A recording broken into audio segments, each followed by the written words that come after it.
Bismillahirrahmanirrahim. Malaikat maut punya dua sifat.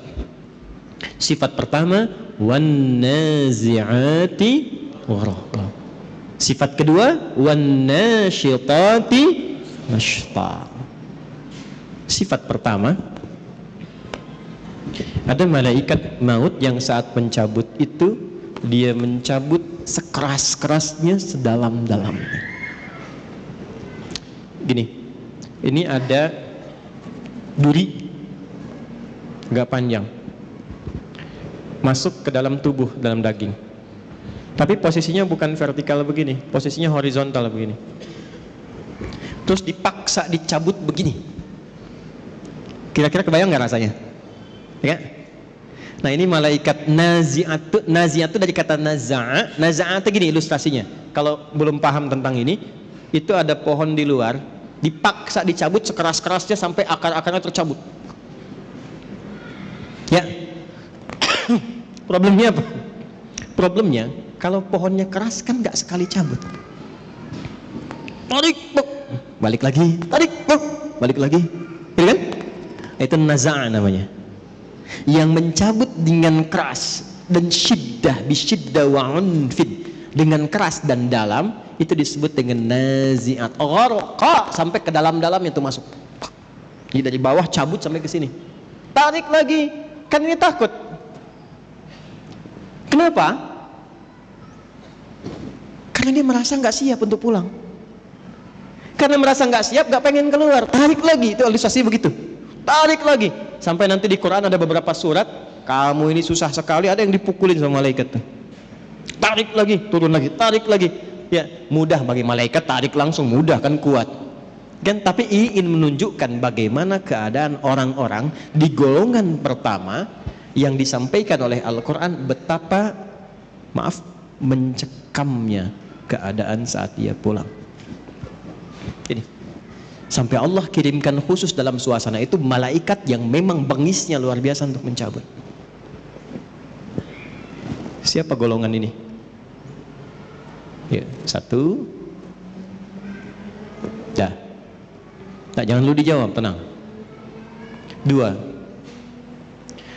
Wan nasyitati nashta. Nasyitah itu kalau diartikan ke gerakan, satu gerakan yang lembut, halus, tak terasa sudah berubah, bergerak, berpindah. Nabi ilustrasikannya begini, kalau ada rambut yang halus, lembut, tipis, kemudian ada adonan yang halus juga, lembut, tipis, kayak ngambil rambut itu dari adonan itu, halus, berpindah. Ya. Senyum, la ilaha illallah, meninggal. Sujud, nggak bangun lagi. Lagi baca Quran, cuman begini, la ilaha illallah, meninggal. Dan menariknya, yang seperti itu sekarang sudah banyak ditampakkan lewat video. Tuh, kalau sudah Allah tampakkan ayatnya menjadi kauniyah dan belum sadar juga, maka dengan cara apa lagi Allah berikan hidayah untuk bertobat? Antum klik deh ya, klik misalnya di YouTube lah, ya, wafat husnul khatimah, orang syekh mengajar meninggal, baca Quran wafat, sujud wafat, klik, lihat bagaimana cara wafatnya. Nah, itu Allah tugaskan malaikat yang kedua, wan nasyitati nashta. Ada orang-orang yang Allah tugaskan malaikat untuk mengambil nyawanya, menemui mautnya dalam keadaan selembut-lembutnya, sehalus-halusnya, sampai rasa yang dia dapatkan pada saat kematian itu pun rasa-rasa yang ringan dibandingkan dengan yang pertamanya itu. Kalau narik rambut yang halus dari adonan yang halus itu masih ada rasanya nggak? Masih terasa kan, tapi ringan kan, lembut. Itulah yang menyebabkan orang kadang berkeringat saat meninggal itu. Ya, diambil, tenang dia meninggal, tenang, tapi ada rasanya, ada. Nanti kalau sudah waktunya terasa juga gitu kan. Berkeringat ada, tapi halus, lembut, tenang, enak. Nanti insya Allah kita jemput itu, gak usah khawatir, gak usah takut. Takut itu justru tanda tanya. Kok takut pada sesuatu yang pasti? Yang nggak pasti itu yang kita takutkan. Yang pasti nggak usah ditakutin. Nggak, Allah Akbar. Nggak, antum nggak takut pun kejadian juga. Siapain takut? Ya. Jadi yang ditakutkan tuh yang belum pastinya. Nah, yang belum pasti itu bekalnya, amalnya apa? Begitu itu tidak pasti, itu yang kita khawatirkan karena nggak punya harapan untuk setelahnya. Baik, kita bahas yang kedua dulu sebelum tadi yang pertama saya kasih tanda tanya. Siapa orang-orang yang dicabut dengan lembut itu? Yang tenang itu, yang nyaman itu. Sampai malaikat yang ditugaskan pun oleh Allah disifati dengan nasyitati nashta. Pakai waw, wawunya ataf kepada kosam, kosamnya sumpah. Saya bersumpah, kata Allah, ada di antara hambaku yang aku kirimkan hanya malaikat yang lembut untuk mencabut nyawanya. Sumpahnya Allah mengirimkan malaikat yang lembut, selembut-lembutnya untuk mencabut nyawa hambanya. Siapa hamba yang dimaksudkan di sini? Teruskan dulu ayatnya. Was-sabihati sabha, fas-sabiqati sabqa, fal-mudabbirati amra, sampai ayat 5. Allahu Akbar. Ini kuncinya. Was-sabihati di sini masih pakai qasam. Sabihati sabha. Setelah itu pakai fa litertib. Fas-sabiqati sabqa. Pakai fa. Fas-sabiqati sabqa. Setelah itu apa? Fal-mudabbirati amra. Fal-mudabbirati amra. Dah sampai sini, sampai ayat 5. Ini kuncinya. Ini sindiran halus dan tajam sekali. Siapa orang-orang yang akan dicabut dengan lembut, dipisahkan dari kehidupan dunia yang mungkin dia alami keras. Jadi menariknya begini, ada orang-orang yang saat hidup di dunianya ini mungkin mengalami kejadian yang keras, tidak mengenakan, kasar dan sebagainya. Tapi ketika meninggal lembut sekali, halus, dan bahkan viral dia di alam langit.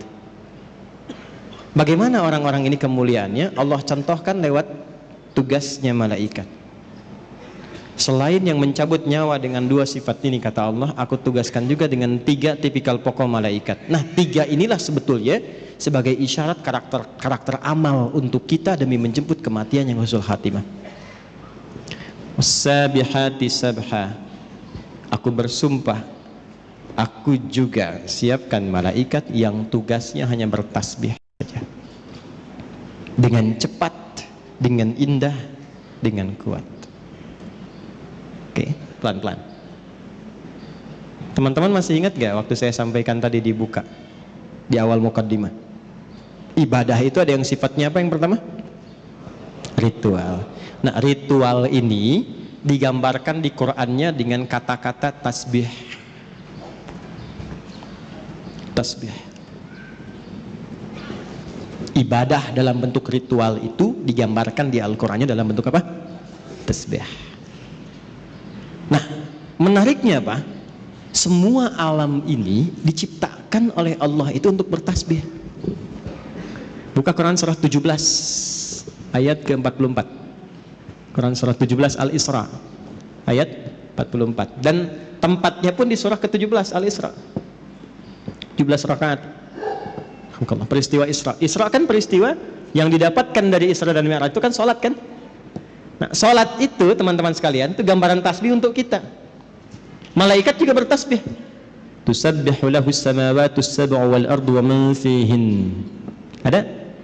Hah? Wa in min syai'in, terus tuh, dapat. Walakin la tafqahuna tasbihahu. Tusabbihu lahu as-samawati as-sab'u. Semua yang ada di alam langit bertasbih kepada Allah. Wal ard, dan yang di bumi bertasbih. Kalau antum baca tafsirnya, ini misal yang banyak didapatkan tafsir Ibnu Katsir misalnya, yang agak banyak riwayat di situ. Itu ngambilnya dari tafsir Ibnu Jarir At-Tabari. Ibnu Katsir banyak ngambil dari situ. Yang tafsir riwayat ya. Kalau yang mau pendek-pendek jalan lain. Tanwirul Mikbas itu pendek-pendek. Kalau mau ngambil tafsir riwayat tentang ayat ini, silahkan lihat. Itu akan mengambil satu riwayat di Mu'jam At-Tabrani, riwayat dari Abdurrahman bin Qutr. Ya, Abdurrahman bin Qutr ini meriwayatkan satu hal saat peristiwa Isra'nya Nabi sallallahu alaihi wasallam. Jadi begitu Nabi akan siap diberangkatkan, antara Zam-Zam dan Maqam. Jadi ada Maqam Ibrahim, ada Zam-Zam, di antaranya itu ya dekat itu disiapkan berangkat dari mulai ke Masjidil Aqsa, naik kemudian ke langit. Itu apa komentar Nabi setelah turun? Saya mendengar malaikat semua bertasbih, bersahut-sahutan bertasbih pada Allah Subhanahu wa taala alam langit. Ya. Kalau Anda baca riwayatnya setelah itu di tafsirnya, teruskan tafsirnya sampai ke bawah, Anda akan temukan Allahu Akbar. Ini babnya iman ya, maaf, babnya iman. Pembuktiannya saat sakaratul maut. Kenapa kita sering mendengar kalau makan itu sampai akhirnya? Mungkin di situ ada berkahnya. Pernah dengar? Ya kan? Karena setiap makanan dan minuman yang kita makan dan minum, itu sekalipun kita konsumsi, dia masih bertasbih kepada Allah Subhanahu wa taala. Riwayatnya ada. Baca tafsirnya. Ini bukan saya pribadi, bukan. Ngaji tafsirnya, lihat.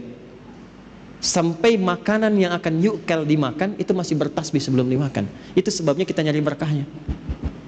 Ya. Saya kalau minum tuh ada nggak habis, orang datang rebutan. Kenapa nyari berkahnya? Saya bilang udah saya habisin berkahnya tadi. Canda aja. Itu gambaran. Nah, singkatnya tasbih itu gambaran dari ibadah. Inti sholat itu kan di ruku dan sujud. Ya Maryam uqnuti li rabbiki wasjudi warka'i ma'ar. Ya, inti sholat itu, inti paling pokoknya dari sekian rukun sholat itu di ruku dan sujudnya. Sebagai penghambaan kita kepada Allah, ruku dan sujud. Ruku dan sujud itu intinya tasbih. Coba lihat saat ruku baca apa? Subhana rabbiyal azim, tasbih. Saat sujud, subhana rabbiyal, intinya tasbih. Di tasbih itu jangan diartikan subhanallah saja, bukan. Tasbih itu kata atau kalimat singkat yang mewakili sifat-sifat ibadah kita kepada Allah dalam bentuk ritual. Jelas? Makanya kalau kita kurang dalam sholat tasbihnya, kurang maksimal ibadah ritual, kurang ruku khusyuk di dalamnya, kurang khusyuk dalam sujudnya, itulah sebabnya kenapa setelah sholat kita istighfar dulu. Setelah istighfar tasbih, subhanallah, subhanallah, subhanallah. Itu diantara hikmahnya. Jadi bukan cuma bacaan, ada maknanya. Intinya apa dengan kalimat ini? Tusabbihu lahu as-samawatu as-sab'u wal ardu wa man fihinna. Kaitkan dengan wasabihati sabha. Aku bersumpah, malaikat saja ada yang aku buat untuk tasbih semuanya. Masa manusia gak mau tasbih? Malaikat saja aku ciptakan tanpa salah, itu masih tasbih. Malaikat itu dicipta tanpa salah, Pak. Satu-satunya makhluk di muka bumi ini ya, yang bertugas di muka bumi, tugas. Dan di alam langit dia bertugas, satu-satunya makhluk yang Allah ciptakan tanpa salah cuma malaikat. Diciptakannya dari cahaya, materinya materi takwa. Quran surah 66 ayat ke-6. La ya'sunallaha ma amarahum wa yaf'aluna ma yu'marun. Malaikat tidak punya potensi maksiat. Makanya Anda nggak pernah dengar misalnya, maaf, pernah dengar malaikat Jibril korupsi ayat? Nggak ada kan? Ya. Dan tidak pernah menukar posisi. Itu Fir'aun ya, bikin jengkel, yang nyabut tetap malaikat maut. Nggak pernah dia bilang, Jibril, jengkel sama yang ini, kamu aja yang cabut. Nggak ada tukeran tugas. Jadi Anda bisa bayangkan nggak, satu makhluk yang nggak punya potensi salah, tupoksinya jelas, itu masih bertasbih sempurna kepada Allah. Jadi Allah tuh nyindir kita halus. Kamu ini manusia, aku berikan fasilitas, kenyamanan, kedamaian, ketentraman. Aku siapkan pedomannya. Ini yang nyaman, ini yang tenang. Hindari maksiat, ini resikonya. Cari bekal untuk pulang. Aku berikan semua fasilitas itu. Kenapa engkau masih belum punya waktu untuk bertasbih kepadaku? Malaikat aja masih ibadah, kenapa engkau lupa dengan ibadah? Sedangkan harapan kamu husnul khatimah dan pengen masuk surga. Jadi kalau kita konversi ke ayat ini tentang pedoman hidup kita, kalau ingin didapatkan malaikatnya nasyitati nashta, maka jaga ibadah dan hubungan kita dengan Allah selama hidup. Salat fardu berapa kali dalam sehari? 5 waktu. Berapa rakaat? Jaga itu.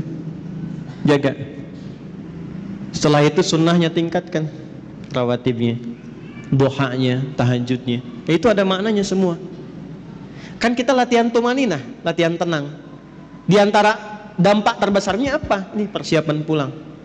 Orang yang punya hubungan baik dengan Allah, Allah perintahkan, dia punya hubungan baik dengan saya. Cabut yang lembut, cabut yang halus. Yang diperintahkan cuma malaikat yang paling halus karena punya hubungan baik dengan Allah. Anda punya hubungan baik dengan pimpinan, mau berkunjung ke rumahnya, akses dibuka. Kue keluar, kata-kata baik keluar. Anda nggak punya hubungan baik, kasar, jadi musuh. Terus berharap pengen diterima dengan baik, susah. Susah. Satu.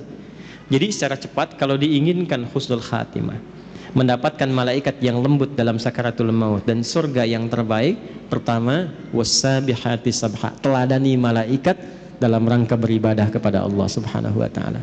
Jangan tinggalkan ibadah ritual. Kalau masih yakin, masih beriman. Makanya kalimat salat itu dibuka dengan iman. Kalimat salat pertama Al-Baqarah ayat 3. Alladzina yu'minuna bil ghaibi wa yuqimunas, dan disebut dengan kalimat iman. Satu-satunya ibadah yang disebut dengan iman cuma salat di Quran. Itu di Al-Baqarah ayat 143. Wa ma kana Allahu liyudhi'a imanakum. Yuk, salat ya. Jadi kalau dulu kan, kenapa sholat? Supaya bahagia, hayya 'alal falah. Kenapa sholat? Supaya tenang. Ya kan? Kenapa sholat? Bukti mengabdi kepada Allah. Sekarang jawabannya setelah mengaji ini berubah. Kenapa sholat? Supaya husnul khatimah saat wafat. Malaikat malu kalau keras-keras nyebutnya ahli sholat, ahli la ilaha illallah. Nabi aja bilang, man qala fi akhiri hayati wa kama qala la ilaha illallah dakhala al-jannah. Siapa yang bisa mengucapkan la ilaha illallah di akhir hidupnya, terjamin surga untuknya. Tapi itu kalimat nggak bisa diapalin. La ilaha illallah, la ilaha illallah, la ilaha illallah, la ilaha illallah. Tapi sholat enggak. Nggak bisa keluar, nggak bisa. Nggak bisa. Susah. Nalkinnya pun susah. Nggak mudah. Siapkan dari sekarang. Ya, malaikat malu lah. Anda dekat dengan pimpinan. Ini antum ya, dekat dengan pimpinan nih. Taruhlah Anda misalnya, ya nggak usah contoh yang aneh-aneh lah ya, di kantor dengan pimpinan tuh, keluarganya bos masuk kantor, ya kan? Tiba kemudian misalnya, maaf nih, ada aturan mesti lepas sepatu. Kira-kira security-nya kasar atau lembut kepada antum tuh? Sedangkan sepatu antum kotor, pas mesti dilepas. Kira-kira saat diminta untuk dilepas itu dia akan lembut atau kasar menyampaikannya? Pasti lembut karena antum dekat dengan pimpinan keluarganya. Antum bukan siapa-siapa, sekantor nggak ada yang kenal, orang asing nggak jelas, pakaian juga nggak jelas, datang ke situ kotor semua, terus maksa pengen masuk. Kira-kira security bagaimana? Kencang, Insya Allah kencang. Antum sholat dekat dengan Allah, la ilaha illallah tiap hari, ibadahnya luar biasa. Masa malaikat mau kencang-kencang nyebut nyawa antum? Umar bin Khattab, kenal? Aduh, udah mulai aneh nih ya. Ini kalau kita ngaji kitab-kitab hadis tuh dalam bab riwayat enak ngajinya. Optimis kita menjemput kematian, nggak takut dengan alam kubur. Dan ini ada yang mengatakan asbabnya malaikat maut tuh salah satunya jadi sedikit malaikat mungkar nakir agak sedikit humble itu gara-gara persoalan Umar. Datang, man rabbuka katanya. Nanti antum baca nih dalam riwayat hadis. Man rabbuka. Umar tuh luar biasa. Gak usah kasar begitu katanya. Santai aja bahasa kita ya, santai aja. Anda akan tahu saya ini sahabatnya Rasulullah. Kekasihnya kekasih Allah. Ya, masa Anda bertanya seperti itu katanya? Harus dibalikin tuh. Bisa nggak Anda begitu tuh? Man rabbuka, gitu kan? Masih nggak tahu kalau saya ini sering jamaah di Pondok Indah. Enggak, ini cuma gambaran saja. Kadang-kadang ulama-ulama itu kalau mau guyon, itu ngambil-ngambil tuh seperti itu. Tapi memang teks-teks yang kita dapatkan itu yang Allah berikan kelembutan dalam setiap alam. Nyebutnya lembut, logikanya begitu. Masa yang dekat dengan Allah rajin sholat yang dikirim malaikat kasar, kan nggak mungkin. Masa kita salawat pada Rasulullah, dekat dengan Nabi, dengan amalan kita ikuti petunjuk, diancam di alam kubur dengan kata-kata kasar, kan nggak mungkin. Itulah nasyitati nasyta. Nah, untuk mendapatkan itu supaya lebih lembut lagi bagaimana? Cepat, pakai fa, berubah tuh. Ayat 4 pakai fa. Harfu atfin rabitin baina syai'aini bila hudud. Paham? Tidak. huruf yang menyambungkan dua peristiwa tanpa jeda dengan cepat. Jadi begitu yang ayat 3 itu tasbih, ibadah, yang keempatnya pakai fa, cepat nih, jangan tunda. Apa yang dipercepat? Sabiqatis sabqa. Ada malaikat yang berlomba mencatat amalan. Nih yang dicatat tuh siapa amalannya? Kan nggak mungkin malaikat catat amalan sendiri. Malaikat turun ke bumi catat amalannya sendiri, nggak mungkin. Ini tanda dari Allah. Ada malaikat yang lomba-lomba cepat-cepat. Ngapain cepat-cepat? Mencatat amal hamba. Siapa yang dicatat itu? Dalilnya mana untuk menegaskan ini? Al-Baqarah ayat 148. Ketemu kalimat sabaknya. Quran surah 2 ayat 148. Walikulli wijhatun huwa muwalliha. Sama dengan fa di sini, fa di sana. Fastabiqul khairat. Fastabiqul khairat. Tuh. Tuh. Kencengin tuh. Ini maksudnya. Kencengin. Optimis kita. Di sini fasabiqatus sabqa. Ya, fasabiqatis sabqa, di sini fastabiqul khairat. Walikulli wijhatun huwa muwalliha. Setiap hamba yang ibadah itu pasti punya kecenderungan fokus pada ibadah tertentu. Contoh, ada yang senang tahajud, belum konsisten puasa sunnah. Tahajud rutin tiap malam, tapi Senin Kamis belum puasa. Ada yang puasa Senin Kamis tapi tahajud belum, ya kan? Ada yang sudah sholat puasa Daud, bahkan sholat Daud nggak ada. Ya, puasa Daud yang ada ya. Senin puasa, Selasa tidak, Rabu puasa, Kamis sholat Daud nggak ada. Subuh sholat, duhur tidak, asar sholat, maghrib, nah itu nggak ada. Ya.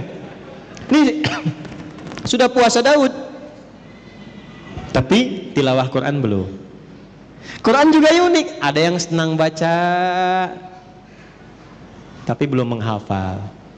Ada yang senang hafal tapi nggak tahu arti. Ada yang senang kajian, ngaji artinya, tafsir, tapi juga baca belum optimal. Ada yang begitu. Nah sekarang maksudnya apa? Kita itu saat sebelum pulang siapkan amalan-amalan favorit yang kita pilih di dunia sebagai bekal andalan kita pulang itu apa? Supaya malaikat berlomba-lomba mencatat. Ayo kita berlomba-lomba. Dan ini dijamakkan, fastabiqul khairat. Semuanya baik kata Allah itu, tapi silahkan berlomba. Yang ini puasa Senin, ya kan? Antum belum sanggup puasa, saya mau konsisten dengan rawatib dulu. Ya. Saya belum sanggup menahan lapar, tapi saya bisa sanggup menahan lelah saya untuk mengerjakan rawatib. Ya udah, alihkan tenaga ke sini.